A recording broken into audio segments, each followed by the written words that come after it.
yerootti waaqayyo shakkamuu jalqabe yerootti waaqayyo waaqeffatamuunsaa nama keessaa coramuu jalqabe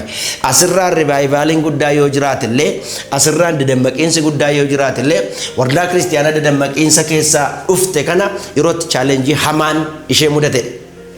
maal jedhama yeroo sana bara jalqabaa wallaalummaan iyyuu ta'u malee waaqayyo maal jedhee jedhama waaqayyotti nama pre-modernismii keessa waaqayyo maal jedhe waa'ee kanaa jedhama jaarraa 18ffaarraa eegalee garuu saayinsiin maal jedhe jechuutti dhufe namni the era of reasoning rationalism wal bukkee qabanii ilaalu wal cina ilaalu sammuu bal'ifatanii ilaalu wanti saayinsiin jedhe sirriidha jechuu dhugaan Kiristoos jedhe shakkamuu jalqabu yeroo sana keessa waldaan kiristiyaanaa kanaan baay'ee miidhama hamaa ishee mudataa ture garuu cichoomina abbootiin amantaa riiformensii kun qabaniin